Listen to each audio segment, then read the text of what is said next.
Hello friends, welcome to my channel. आज आपके लिए ग्रामर के कुछ इंपॉर्टेंट एमसीक्यू लेके आपके सामने आया हूँ, जो आपकी सभी एग्जाम्स के लिए काफ़ी हेल्पफुल होंगे, यूजफुल होंगे। तो देखते हैं एमसीक्यू को without wasting our time. MCQ का पार्ट फर्स्ट इंग्लिश ग्रामर में देखते हैं। The Hunter killed a flying bird. इस सेंटेंस में आपको बताना है फ्लाइंग की पार्ट ऑफ स्पीच क्या है। जो आपकी फ्लाइंग है वो क्या है। फ्लाइंग की पार्ट ऑफ स्पीच बताना है कि फ्लाइंग आपका वर्ब है या एडजेक्टिव है या प्रेजेंट पार्टिसिपल है या बोथ बी एंड सी। तो इसमें आपको बताना है कि ये फ्लाइंग क्या है, इसमें आपका फ्लाइंग क्या है। तो देखने में आपको लग रहा है कि वर्ब में आईएनजी लगा है, तो आपकी फर्स्ट फॉर्म में आईएनजी अर्थात जीरेंड लग रहा होगा आपको। लेकिन आपको बताना है कि यहाँ पर इस सेंटेंस में फ्लाइंग की पार्ट ऑफ स्पीच क्या है। क्या ये वर्ब है या एडजेक्टिव है, प्रेजेंट पार्टिसिपल है या बोथ बी एंड सी है। तो यहाँ पर आपका जो फ्लाइंग है वो बर्ड से पहले आया है, जो कि आपका नाउन है। तो जो नाउन है बर्ड, लेकिन वर्ड से जो नाउन से पहले आता है वो आपका एडजेक्टिव होता है। तो फ्लाइंग आपका यहाँ वर्ब होते हुए भी एडजेक्टिव है, तो आपका एडजेक्टिव भी है। और the Hunter killed a flying bird, तो हंटर ने एक उड़ते हुए पक्षी को मारा। तो कैसे पक्षी, तो आपका प्रेजेंट पार्टिसिपल भी है, एडजेक्टिव भी है और प्रेजेंट पार्टिसिपल है। तो दो ऑप्शन सही है, अर्थात option number third D both B and C, आपका ये ऑप्शन सही हो जाएगा। नंबर फोर्थ का बोथ बी अर्थात एडजेक्टिव भी का भी कार्य करता है और प्रेजेंट पार्टिसिपल है। तो आपका यहाँ पर बोथ बी एंड सी अर्थात ऑप्शन नंबर 4 सही हो जाएगा। नेक्स्ट आपका है be plucked the faded flowers. इसमें आपको बताना है फेडेड की पार्ट ऑफ स्पीच क्या है। फेडेड आपका क्या है। ऑप्शन ए पास्ट पार्टिसिपल है, या आपका वर्ब है, या प्रोनाउन है, या ऑल। तो देखना है आपको फेडेड क्या है। फेडेड आपको लग रहा है वर्ब की सेकंड फॉर्म है, लेकिन ऐसा बिल्कुल नहीं है। यहां पर आपका जो फेडेड है वो आपका पास्ट पार्टिसिपल है, पास्ट पार्टिसिपल है। ये आपका एडजेक्टिव का भी कार्य करता है।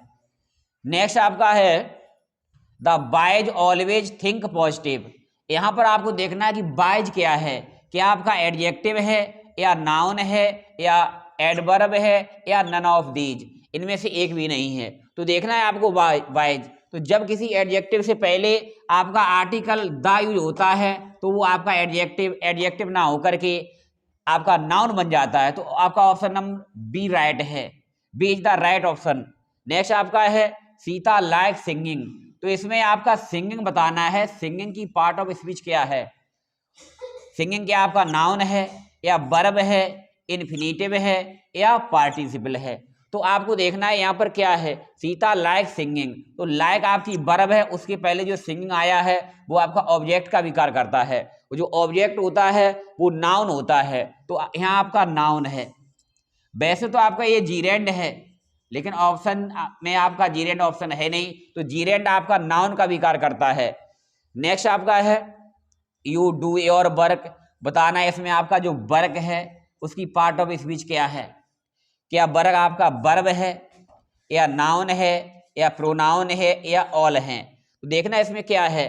तो यहाँ पर आपका वर्ब जो है वो आपका नाउन का कार्य करता है, क्योंकि इसमें वर्ब आपकी डू है।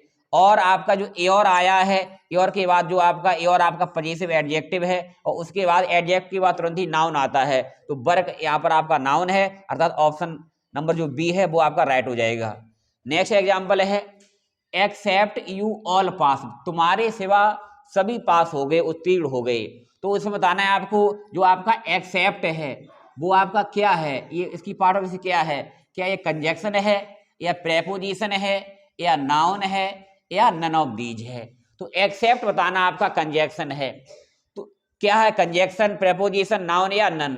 तो यहाँ पर आपका जो एक्सेप्ट है वो प्रेपोजिशन है, क्योंकि आपका यू है वो आपका ऑब्जेक्ट के स्थान पर आया है और एक्सेप्ट आपकी प्रेपोजिशन है। इसका हिंदी अर्थ है सिवाय। और जब एक्सेप्ट का आपका मीनिंग होता है सिवाय, तो आपका वो प्रेपोजिशन का कार्य करता है। नेक्स्ट आपका है डोंट यूज ब्रोकन चेयर। टूटी हुई कुर्सी यूज मत करो। तो यहाँ आपको बताना है जो आपका ब्रोकन है, ब्रोकन की पार्ट ऑफ स्पीच क्या है। वैसे तो ब्रोकन आपको लग रहा है कि वर्ब की थर्ड फॉर्म है, लेकिन ये सेंटेंस में इसका यूज किस टाइप का है, कैसे इसका यूज है। तो चेयर, चेयर आपका नाउन है। अब चेयर है कैसे, तो आप कहेंगे टूटी हुई।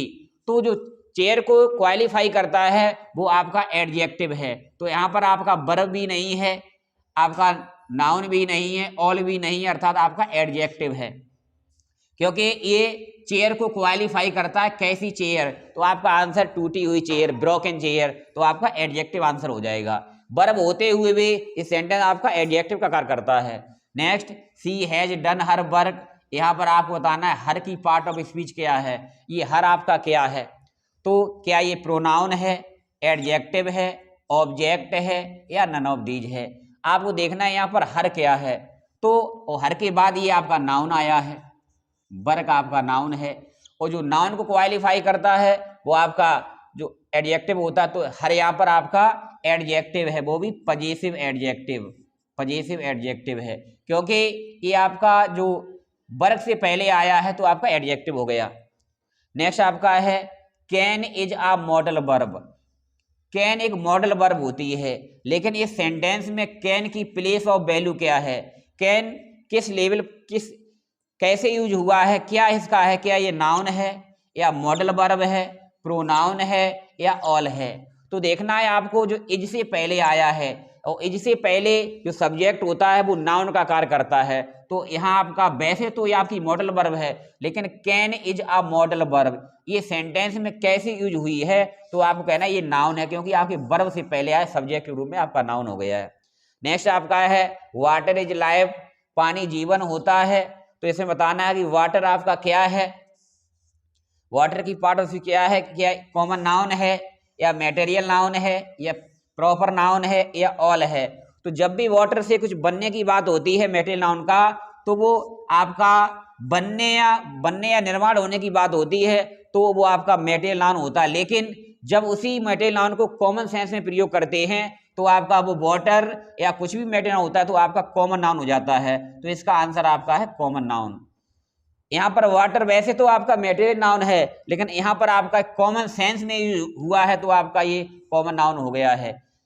ये था आपका वीडियो फर्स्ट पार्ट। ये वीडियो आपको पसंद आता है तो वीडियो को लाइक करें और हमारे channel history English by Sudhir sir को सब्सक्राइब करें। Thanks for watching my video.